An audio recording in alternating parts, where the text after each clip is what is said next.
Buenas noches. Bienvenidos nuevamente a compartir conmigo este espacio dedicado a profundizar en las enseñanzas de nuestra Torah Kedoshá y a aprender a aplicar estas enseñanzas para nuestra mejora y crecimiento personal. Hoy quisiera dedicar la clase a explicar y a profundizar el concepto de Ben Hametzarim, su relación con el templo, el Bet Hamikdash, y qué tiene todo esto que ver con cada uno de nosotros. El periodo de 21 días entre el 17 de Tammuz y el 9 de Av se llama Ben Hametzarim, el periodo entre las aflicciones, y se conoce popularmente como las 3 semanas. Durante muchas generaciones, el pueblo judío ha sufrido grandes desgracias en este periodo de las 3 semanas. Y fue precisamente estos días de aflicción en que fueron destruidos el primer y segundo Bet Hamikdash, el templo en Jerusalén.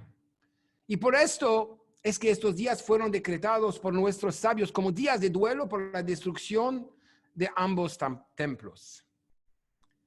Quisiera tomar unos minutos para revisar lo que nos cuenta la historia de nuestro pueblo en relación a estas 3 semanas Ben Hametzarim. El comienzo del periodo de las 3 semanas, como dijimos anteriormente, ocurre el día de 17 de Tammuz. Este es un día de ayuno decretado por nuestro sabio por las tragedias que ocurrieron en ese día a lo largo de la historia. La Mishnah en Ta'anit señala 5 tragedias que ocurrieron ese día y que marcaron la historia del pueblo judío. Ese día fueron rotas primeras tablas de la ley, cuando Moshe bajó del monte Sinai con las tablas y vio cómo el pueblo judío estaba adorando al becerro de oro. También se suspendió el Korban Tamid, las ofrendas del sacrificio diario en el primer templo. Se abrió una brecha en la muralla que rodeaba y protegía la ciudad de Jerusalén, lo que llevó a la conquista y destrucción de Jerusalén por parte de nuestros enemigos. Los 2 templos cayeron de la misma manera. Aposthumus, el malvado, quemó la Torá durante la época del segundo templo. Se colocó un ídolo dentro del santuario. El final de las 3 semanas ocurre el día 9 de Av. Y acá, el Talmud, la Gemara de Ta'anit, nos habla de 5 de las cosas más trágicas que ocurrieron ese día y que también marcaron la historia del pueblo judío. En este día fue decretado que la generación que Dios sacó de la esclavitud de Egipto no entraría en la tierra de Israel. Perecerían en el desierto, a consecuencia del pecado de los espías que hablaron mal sobre la tierra de Israel. En Tisha B'Av, el 9 de Av, el primer templo fue destruido. Y eso fue en el año 423 antes de la era común. En Tisha B'Av también el segundo templo fue destruido. En este día, en el año 135 antes de la era común, se rindió la ciudad de Betar. El último punto de resistencia de los judíos en contra de los romanos. La rebelión de Bar Kokhba fue destruida. Y el ejército de Adrianus mató a más de 100,000 judíos en ese momento. Y además, en este día, después de haber sido destruida, Jerusalén fue inclusive humillada de forma tal que la ciudad fue cubierta y arada, cumpliéndose así lo que dije el profeta Jeremías en 26:18, Sión será arada como un campo. Ya que refrescamos la historia de estas 3 semanas, quisiera entonces enfocar en el Bet HaMikdash, en el templo, que como vimos fue destruido 2 veces y por el cual estamos esperando que sea reconstruido una vez más muy pronto con la ayuda de Dios. Acompáñenme, por favor, a explorar rápidamente el proceso de reconstrucción para poder entender algunos aspectos sobre el futuro, un futuro muy prometedor que viene después de la destrucción. Se cuenta en la Gemara de Makot que un día Rabban Gamliel, Rabbi Eliezer ben Azaria, Rabbi Yoshua y Rabbi Akiva fueron a Jerusalén después de la destrucción del Bet HaMikdash, el templo.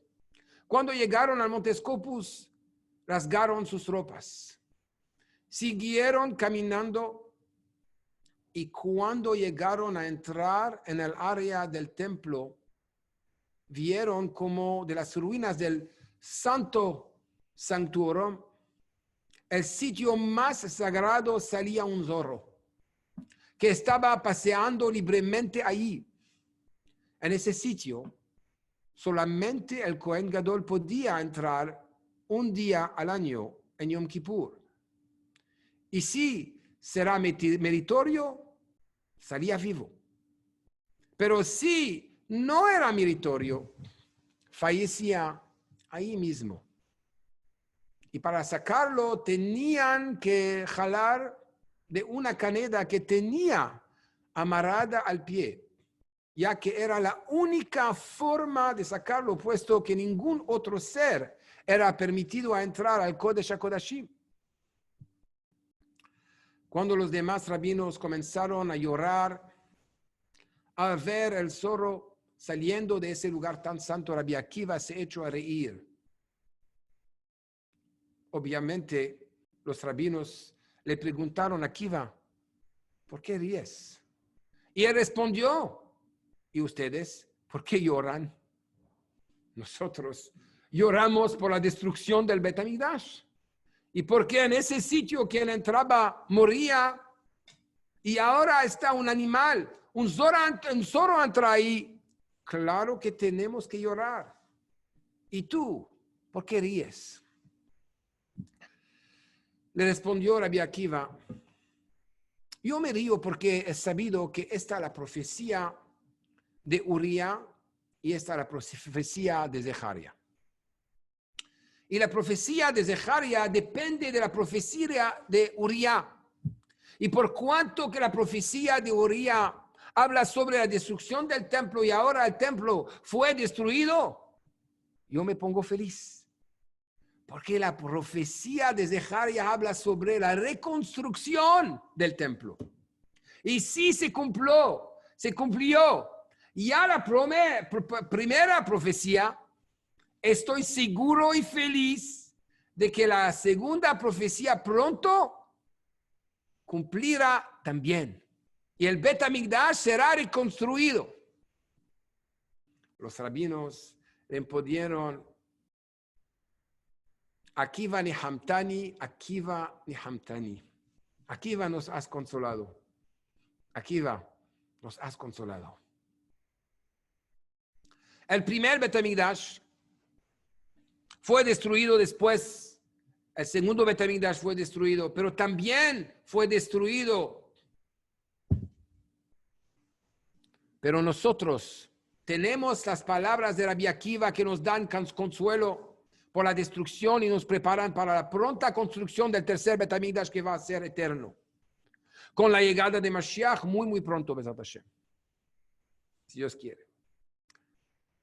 Ahora que ya refrescamos la memoria y revisamos la historia universal, podemos entrar en el tema central de esta noche. El templo. ¿Qué es el templo? ¿Para qué quiere Dios un templo?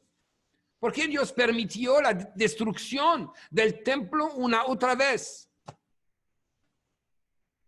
¿Qué podemos aprender de todo esto? ¿Cuál es el mensaje personal que encierra esta historia? ¿Y qué espera Dios de mí como individuo en relación al templo y al servicio en el templo? Esta noche trataremos de responder todas estas preguntas y llevarnos ideas y experiencias que nos inspiren y nos animen a vivir vidas plenas y llenas de sentido, balance y armonía. ¿Qué es el templo? Tratemos de responder esto de una forma corta y sencilla. El templo es simplemente la casa de Dios en este mundo. El sitio físico en este mundo, donde Dios se siente más cómodo y considera su rincón más privado y preciado. Ya con les dije todo. Hay un pasuk. Hay un versículo en la Torah que dice, háganme un santuario y moraré entre ellos. Y no dice betojo en él, sino betoham, entre ellos. Es decir, que debemos edificar un sitio para que sea el santuario de la revelación divina en ese mundo. Y así Dios se revelará en ellos. Y la pregunta famosa es, ¿qué quiere decir residirá en ellos? Debería haber dicho que residirá en él, en el santuario, un único santuario. Es un solo santuario y no muchos. Y entonces, ¿por qué dice, y moraré en ellos? Y responden nuestros sabios que la mitzvah de construir un santuario para que la presencia divina resida ahí, no solamente habla de un edificio de ladrillos y piedras, sino que también habla de cada persona, de la vida de cada persona, porque a cada persona dentro de sí mismo, Dios le pide que construya un santuario, un sitio dentro de la persona que sea el lugar de vivienda de Hashem, de Dios, dentro de cada uno de nosotros. Y por eso que dice que Dios residirá betoham, dentro de ellos, y no betojo dentro de él, porque también se refiere a todos los templos internos que llevamos dentro de nosotros, para que Dios viva dentro nuestro. Así como en el desierto durante los 40 años después de la salida de Egipto, Moshe y el pueblo judío construyeron un Mishkan, un tabernáculo, donde Aarón HaKohen, el sumo sacerdote, junto con los demás Kohanim, realizaban el servicio santo todos los días, y así también hicieron durante el primer templo y después durante el segundo templo hasta su destrucción. De la misma forma, cada uno de nosotros, dentro de nosotros mismos, llevamos un templo en el cual Dios nos pide lo hagamos un lugar santo y hagamos el servicio santo diariamente. Porque Dios para que Dios pueda residir dentro de cada uno de nosotros, Kedoshim tiyu, que Kadosh ani. Sean santos, porque yo soy santo, dice Hashem. Entendemos entonces que hay un templo físico donde Hashem quiere revelarse, pero también en otra dimensión. Hay un templo espiritual e integral que llevamos todos dentro, donde también y principalmente Hashem quiere estar presente ahí. Habiendo entendido esto, supongo que se estarán preguntando, ¿cuál es la diferencia entre el primer templo, segundo y tercer templo?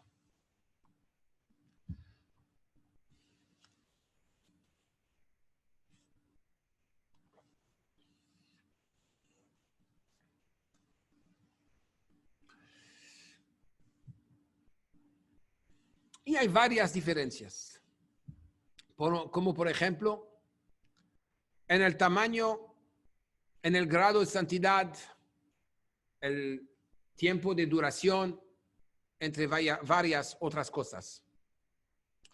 Pero en ese momento quisiera darles una visión global, con la que podrán entender las diferencias integrales entre estos tres templos.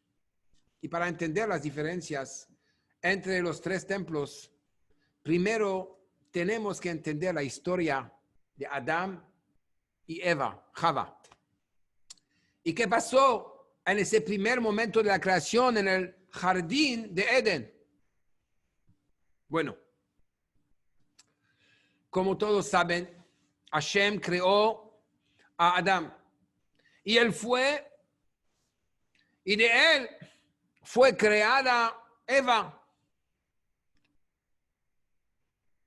y los puso en el Edén para que disfruten de la vida, una vida simple, fácil, donde todo era bueno y donde vivirían eternamente.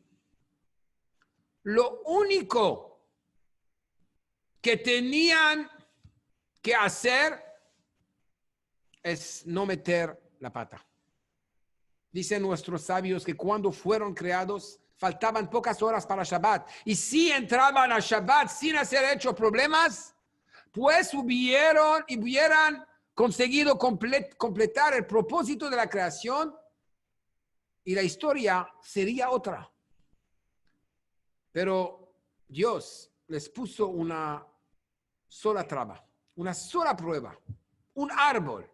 De este árbol no comerán. Este fruto es prohibido para ustedes. Eso fue lo que les dijo. Solo quiero aclarar que esa fruta no era una manzana, pero por lo menos no según Dios y la Torá. Para Apple, posiblemente. Hay opiniones que dicen que era un árbol de higos, teena. Otros dicen que un árbol de uvas, anavim, o trigo, jita o dagán. Dat, Etz Hadat, el árbol de Dat, viene de las primeras letras de Dagán, Anavim, Teena. Y el árbol prohibido se llama Etz Hadaat.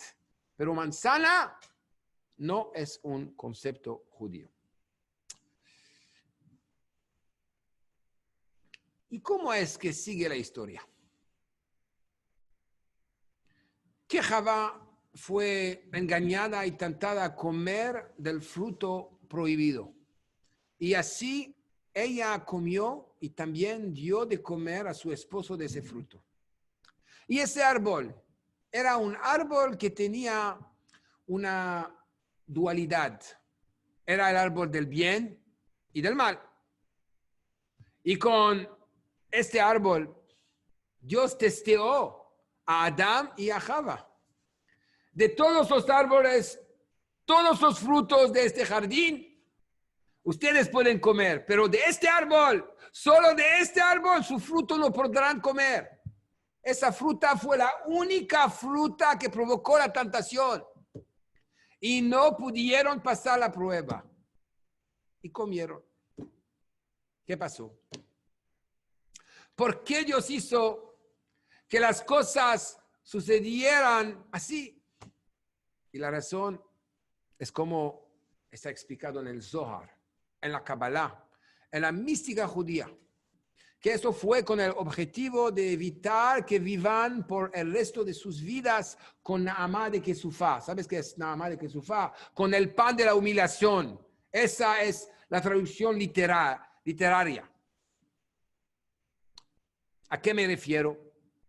Si yo te doy algo que no ganaste, entonces no podrás apreciar el valor de las cosas. Y por tanto no tendrá ningún valor para ti, o mejor dicho, no tendrá un valor real para ti. Y de la misma forma, no tendrá valor real para la persona que te lo dio. ¿Por qué a dártelo? ¿Qué fue lo que se logró dándote eso? Si naciste con una linda voz y sabes cantar muy bien, gran cosa. ¿Qué tiene esto de especial? Así naciste. Si tú eres por naturaleza buena gente y amable con las demás personas, ¿qué es lo sorprendente? Así fuiste creado. Lo que yo quiero ver es que tú ganaste esto. Quiero ver que tú hiciste tuya la porción que recibiste. Y eso es lo que dice el Talmud. Adam rotze bekav shelo mitisha kabin shel havero. Así es. La persona prefiere tener una porción que sabe que la pertenece a él y que él se esforzó para conseguirla, antes de tener 9 porciones que no son suyas y que él sabe que le pertenecen a otra persona.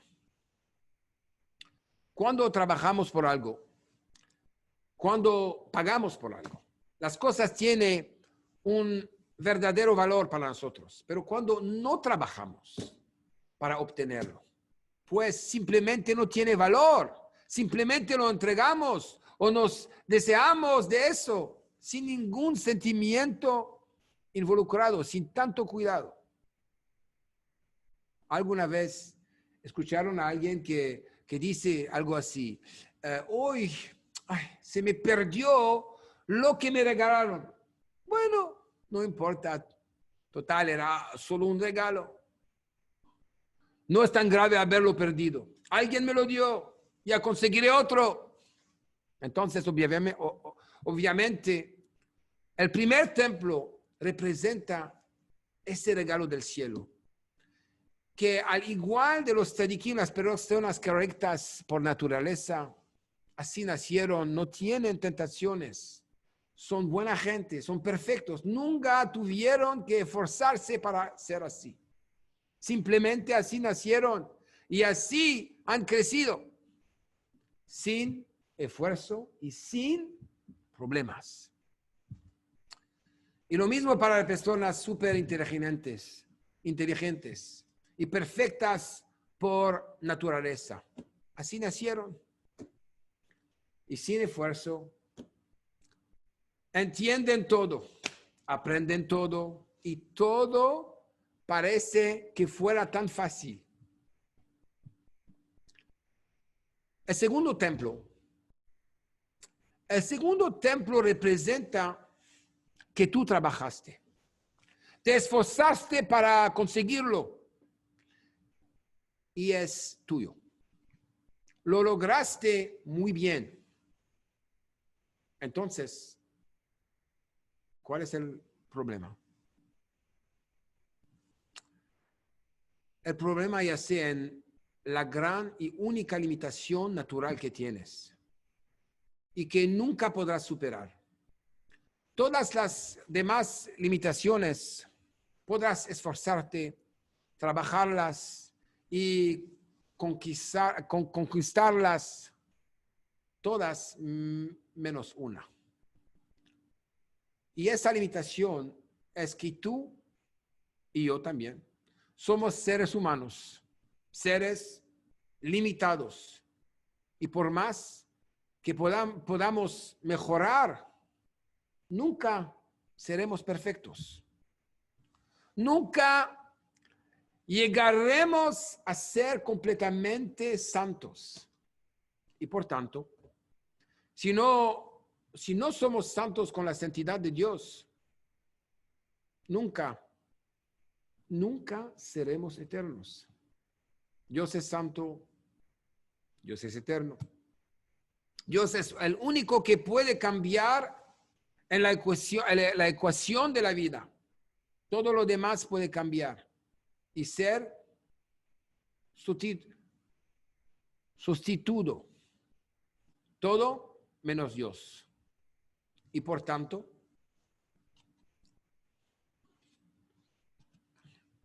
si no somos santos, nuestras acciones tampoco podrán ser eternas.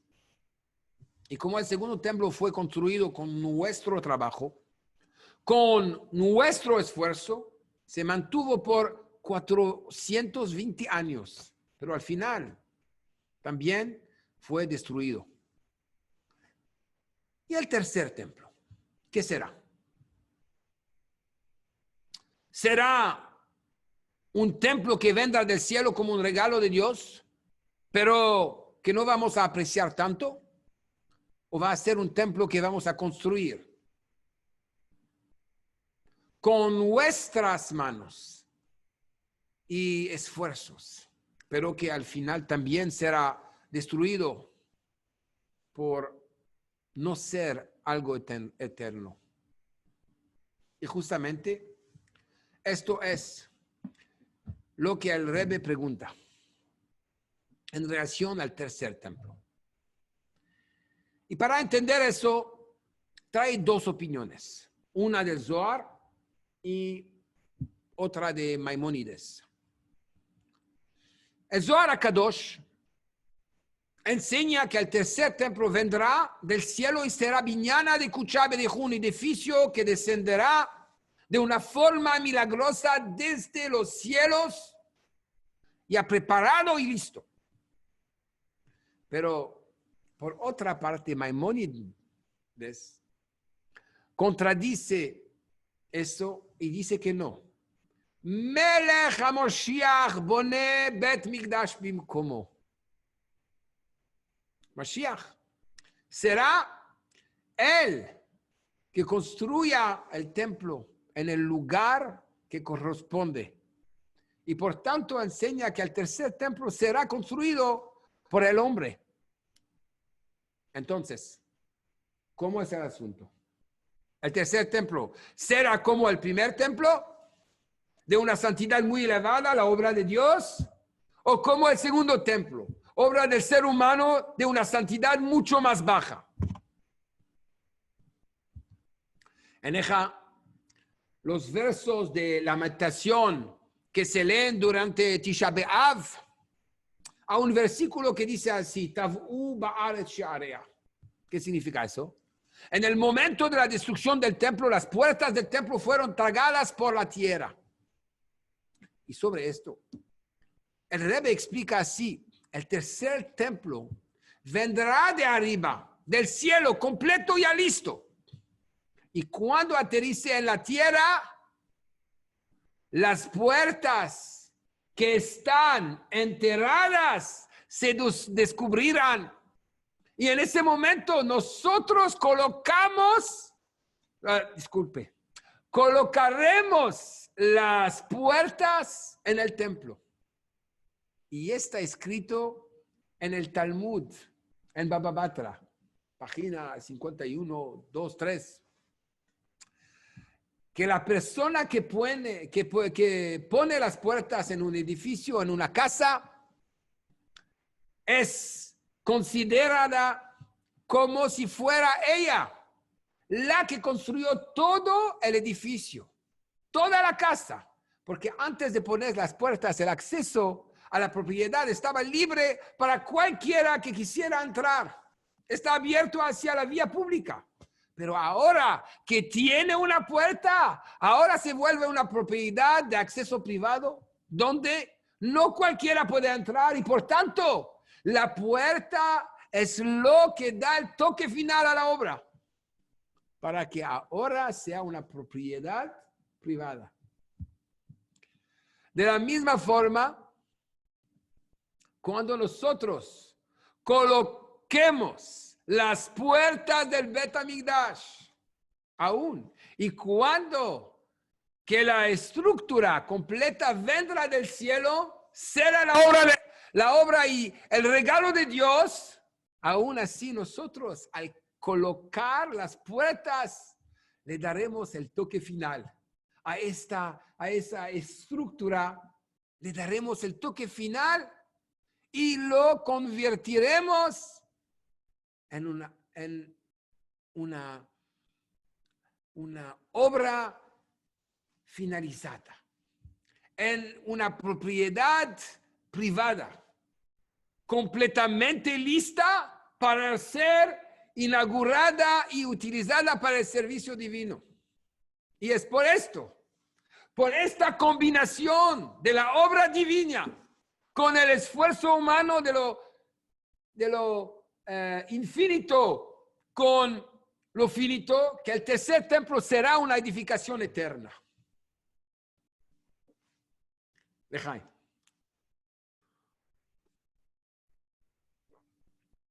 Y ahora, ya que sé todo esto, pero ¿cómo aplico todos estos conceptos a mi vida diaria? ¿Cómo hago para reconstruir el templo eterno dentro de mí? Para esto lo primero que tenemos que entender es que para poder construir el tercer templo, primero tuvo que haber una o varias destrucciones anteriores y solo después de la destrucción es que se puede comenzar con la reconstrucción. El primer paso para comenzar a reconstruir algo que fue destruido es que se debe comenzar a hablar sobre el tema. Se dice en el Tehilim, Mantik Yadaber, yo creo en algo porque, y por tanto yo hablo de eso. Lamentablemente, es naturaleza humana que muchas veces cuando algo es destruido, lo abandonamos y nos alejamos de la idea de que pueda ser reconstruido o que alguna vez vuelva a servir para algo. A veces nos encontramos con personas que dicen así, una vez me casé, pero las cosas no fueron como esperábamos. Nos separamos y cada uno siguió su camino. Pero la verdad, no sé si debo hablar de eso o no. ¿O qué va a ayudar a hablar de eso? ¿O te cuentan que alguna vez fui muy rico o alguna vez fui una persona sana o antes me veía mucho mejor que ahora y cosas por el estilo? Pero, ¿se debería hablar sobre esto o no? Sobre lo que pasó. Los errores,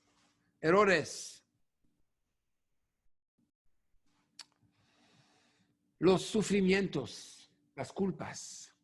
O quizá esto sea algo que simplemente debo dejar que pase. Y que el curso de la vida siga por sí solo. Y si las cosas pasan, pues qué bueno que pasan. Y si las cosas no pasan, pues que Qué bueno que no pasen. Definitivamente,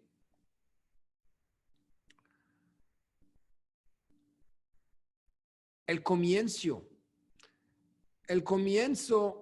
de una reconstrucción es la expresión. Ser capaz de hablar sobre el tema y tratarlo. Obviamente,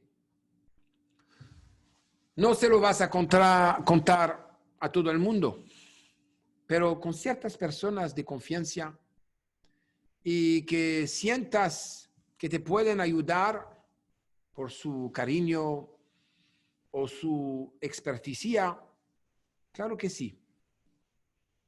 Hablarlo te va a ayudar mucho.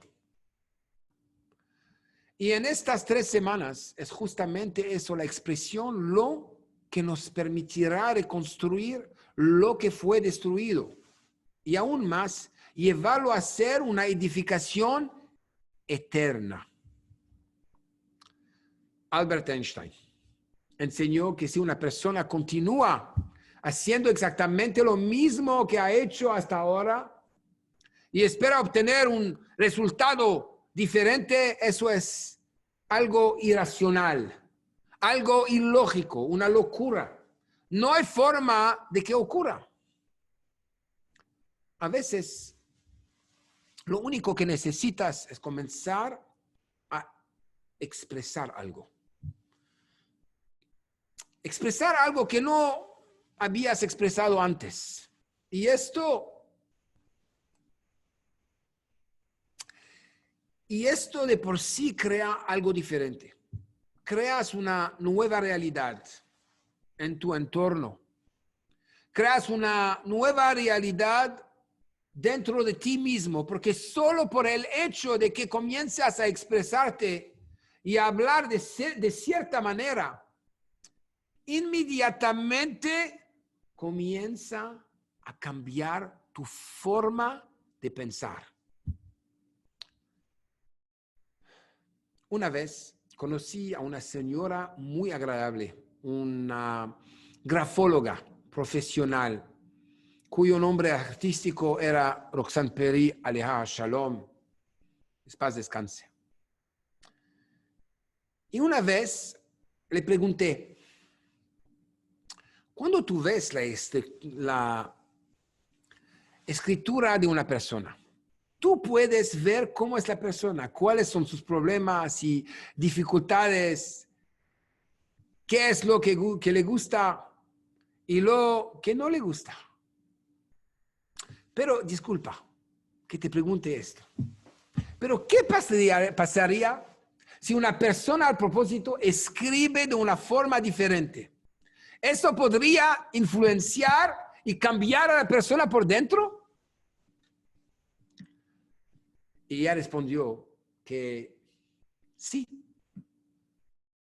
Si la persona es constante y se acostumbra a escribir de una nueva forma, entonces el cambio de escritura cambiará a la persona por dentro. Lo que quiere decir que la forma como uno se expresa y habla sobre sí mismo puede cambiar la forma como uno se ve y siente sobre sí mismo. Y por lo tanto, es muy importante aprender a expresarse de la manera correcta. Por ejemplo, cuando tienes un sueño, un anhelo, el solo hecho de expresarlo, de hablar de ese sueño, te da una fuerza e inspiración para poder alcanzar tus sueños. Te da una fuerza que no tenías antes, porque ahora gracias a que lo expresaste, te llenaste de energías.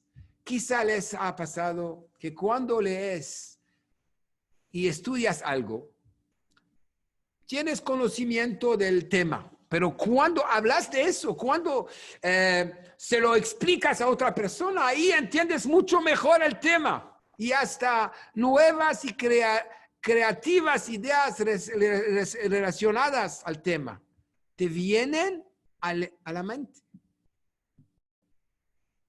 Muchas veces me ha tocado aconsejar a estudiantes. Y según mi experiencia, creo que el mejor consejo que puedo darle a cualquier estudiante es que después de una clase, si quieren memorizar la clase, que busquen a 2 o 3 personas y les repitan a ellos lo que aprendieron en esa clase. Porque al contárselo a otras personas, primero sabrás si de verdad aprendiste lo que estudiaste. Y segundo, al expresarlo, al repetirlo, estarás causando dentro de ti un cambio interno. Lo que aprendiste estará teniendo efecto en tu persona. Por eso, espero que al salir de esta clase, todos salgan a buscar 2 o 3 personas, por favor, a con quien practicar estas enseñanzas. Bezat Hashem. Mijael Moscovitz. No sé si escucharon la historia del doctor Mijael Moscovitz, pero un accidente muy grave lo inspiró a estudiar cómo funcionan los traumas. La historia es bastante larga y por los límites del tiempo no podré entrar en detalles, pero si quisiera resaltar 2 conclusiones resultantes de su estudio. Primero, el hecho de que es posible de que el cerebro sea conquistado por los pensamientos intensos que pongamos dentro de él, hasta el punto tal de que cuando tenemos un dolor en una parte de nuestro cuerpo, ese estímulo debería afectar solamente a una pequeña parte de nuestro cerebro. Pero en el caso en que nos enfoquemos intensamente en ese dolor, el dolor se volverá insoportable porque ese dolor se vuelve el foco y centro de nuestra atención. Y eso es algo muy negativo. Y por segundo, también descubrió que el cerebro puede ser entrenado por medio de la acción constante y repetitiva. Ya que el cerebro aprende de las acciones activas y no de la inactividad pasiva. Por lo tanto, si has repetido un hábito negativo por mucho tiempo, va a ser muy difícil cambiarlo y separarte de él, porque ya se convirtió en uno de los focos principales de tu mente. Y tu mente está acostumbrada a él. Pero la parte positiva de eso es que cuando comienzas a seguir un nuevo patrón positivo y eres consistente, esto transformará tu mente y llegará a volverse el foco principal de tu cerebro. Y ahí es cuando podrás lograr el cambio que buscabas. Hay una historia sobre Rabbi Akiva que nos muestra el poder de la constancia y la repetición como herramientas indispensables para el logro de objetivos y cambios. Durante su juventud, Akiva no había tenido la oportunidad de estudiar Torah. Y así a los 40 años se despertó su deseo de estudiar Torah y se unió a una clase de niños para comenzar aprendiendo el abecedario, el Aleph Bet. Akiva se sentía frustrado porque no lograba absorber en su mente todo lo que aprendía. Pero aún así perseveró y después de mucho tiempo y esfuerzo, Akiva se convirtió en Rabbi Akiva, el gran maestro del Talmud. ¿Cómo se transformó de un simple Akiva en el gran Rabbi Akiva? Se cuenta que un día Akiva caminaba por el campo y se encontró con un pozo de agua. Muy cerca del pozo había una piedra que llamó su atención. ¿Por qué era una piedra, pero tenía un agujero en el medio? Él se preguntó, ¿cómo es posible? ¿Cómo es posible que una roca tiene un agujero así? Y vio que constantemente gotas de agua del pozo caían sobre la piedra. Y después de un tiempo habían logrado erosionar la roca y formar un agujero en ella.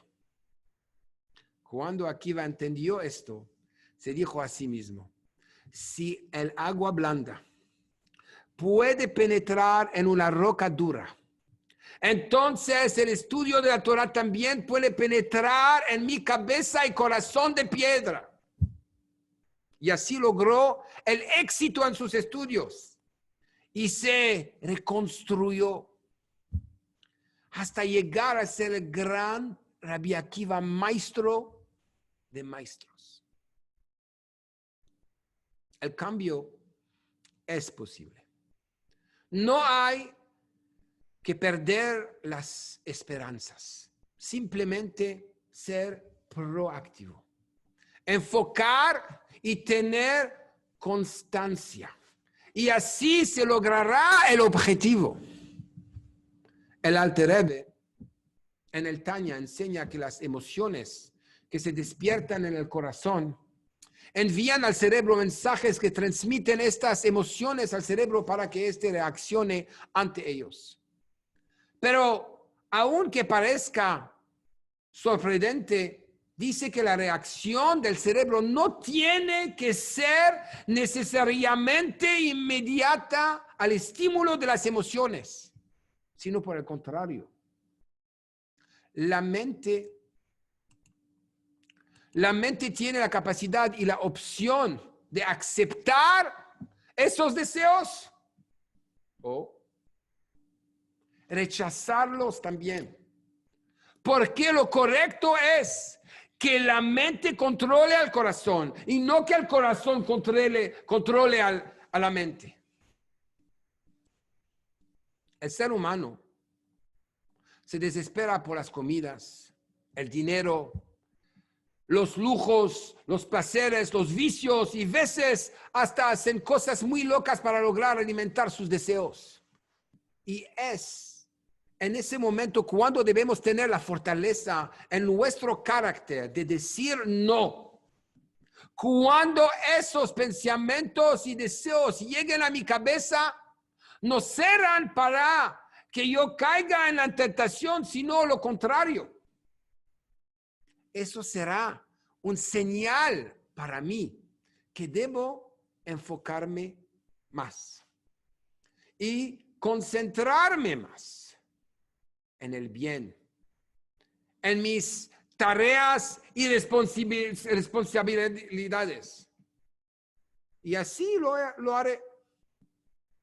Sin darnos cuenta, frecuentemente nos convertimos en presas fáciles de los ataques de nuestros deseos. Porque cuando una persona está sin enfocar, no tiene un objetivo, y más aún si uno está por horas y horas pegado a una pantalla sin hacer más nada que eso, ver una televisión pasivamente, queda aturdido y las tentaciones fácilmente se apoderan de nosotros. Enfocar es algo activo, no algo pasivo. Es hacer algo, ocuparse, moverse, algo constructivo y positivo, una acción aplicada y un tiempo invertido. El doctor Mikhail Moscovitz en algún momento de su vida se dijo: voy a invertir mi capacidad de concentración, mi tiempo y mi esfuerzo en algo ajeno a mi dolor. Y el dolor puede que no se vaya, es cierto, pero yo me volveré cada vez más fuerte y en algún momento esta se volverá mi naturaleza. Y el dolor pasará a un segundo plano, lo que permitirá recuperar mi vida y permitirá que mi mente pueda ocuparse de muchas otras cosas y no estar completamente bloqueada a cosas del dolor. Por tanto, cuando hablamos de destrucción del templo, debemos hablar de la reconstrucción del templo. Porque si la destrucción es el único propósito, entonces todo se vuelve muerto, inactivo. Y eso no es una realidad, es una fantasía dañina muy dolorosa. Cuando la destrucción se utiliza para preparar el terreno de la reconstrucción, entonces logramos transformar algo muy negativo en algo extremadamente positivo. Solo la destrucción del primero y segundo templo dieron cabida a la reconstrucción de un nuevo templo, el tercer Beit HaMikdash, que será el templo eterno, muy superior a los dos primeros. Es por eso que uno de los secretos del éxito es trazarse objetivos claros y tomar resoluciones que te ayudan a lograr ese objetivo. Pensar, escribir y hablar de este objetivo constantemente se vuelve algo muy importante y potente a la hora de generar un cambio en la persona. Las resoluciones son constantes y el trabajo para lograr el objetivo debe ser duro, constante y enfocado. Es un compromiso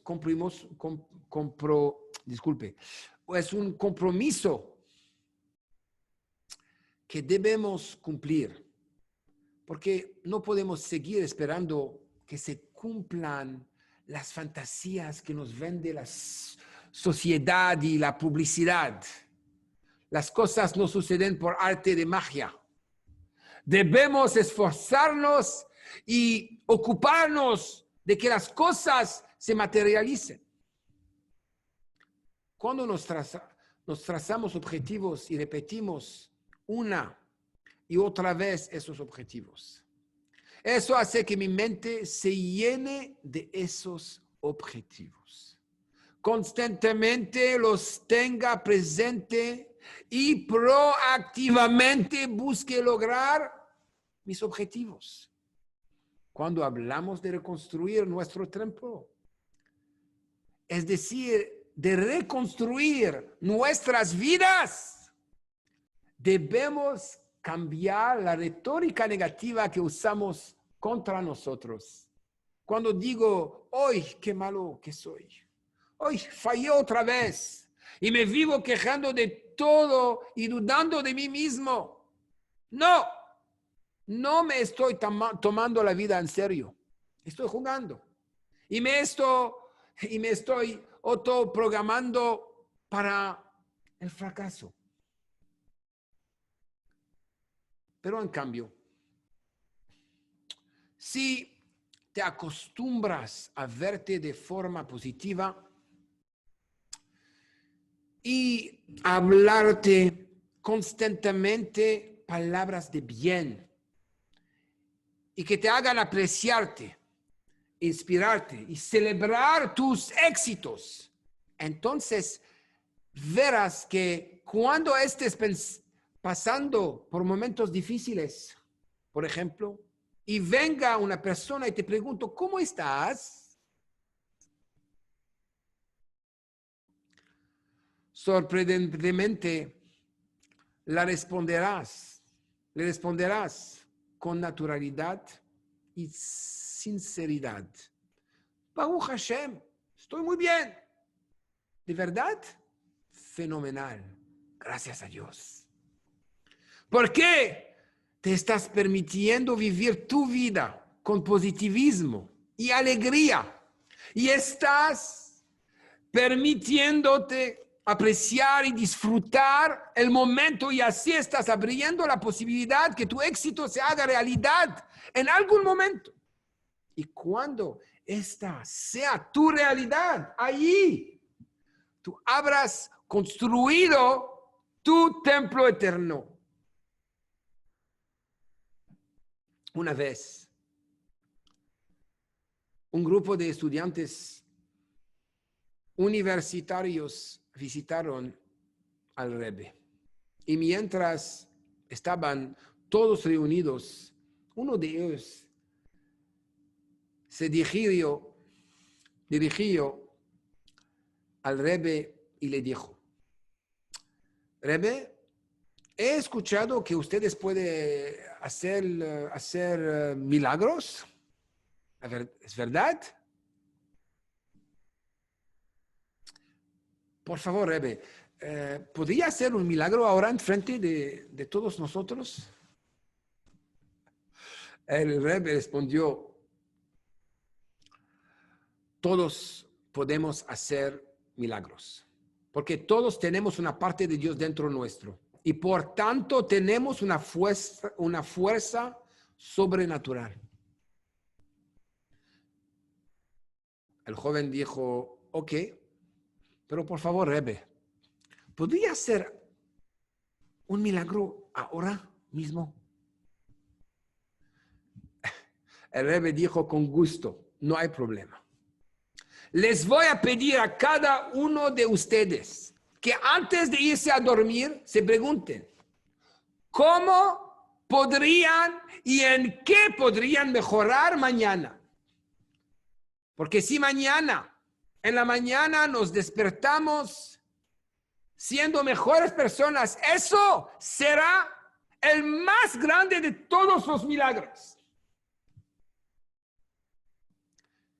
Y el Rebbe agregó: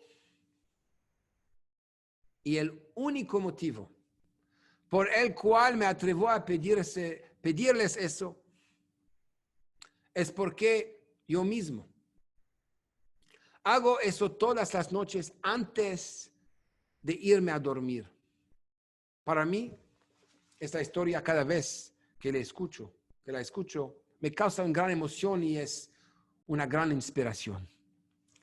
Y es que me emocionó de solo pensar de que el Rebbe, después de días intensos de trabajo, de haber recibido a tantas y tantas y tantas personas, haber respondido tantas cartas, arreglado tantos problemas. Y a las 4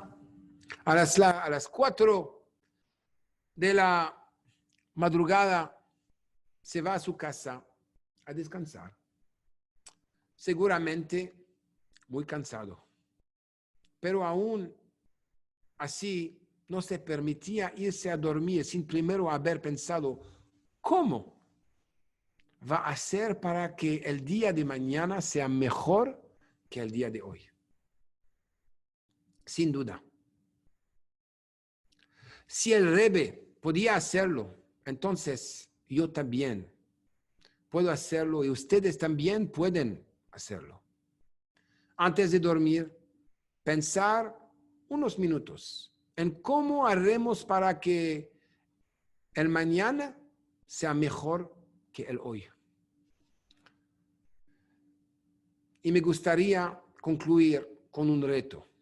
A ver quién se anima a cumplir con este challenge. Y el reto para todos nosotros es así. Por un periodo de 2 semanas, cada noche, antes de irse a dormir, debemos escribir 3 cosas que hemos logrado el día de hoy. Y 3 fracasos del día de hoy. Puede ser de cualquier aspecto de tu vida.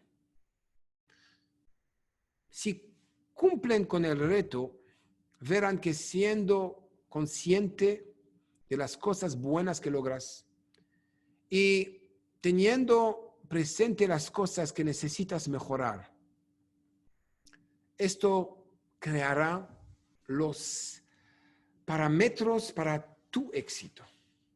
Y podría decirte por adelantado que tus logros siempre crecerán y serán mejores, mientras que tus fracasos siempre serán los mismos. Así, en nuestro camino hacia el éxito y la reconstrucción, sabremos que es lo que debemos de evitar y estaremos conscientes de nuestros grandes logros, por más pequeños que parezcan. Y así lograremos entrar en la onda de transformación. Y en el camino de lograr ese cambio interno y eterno que siempre hemos deseado.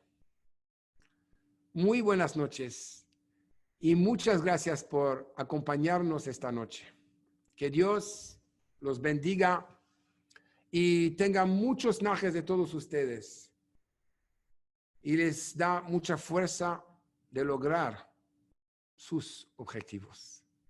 Mucha salud, gran alegría y gran placer.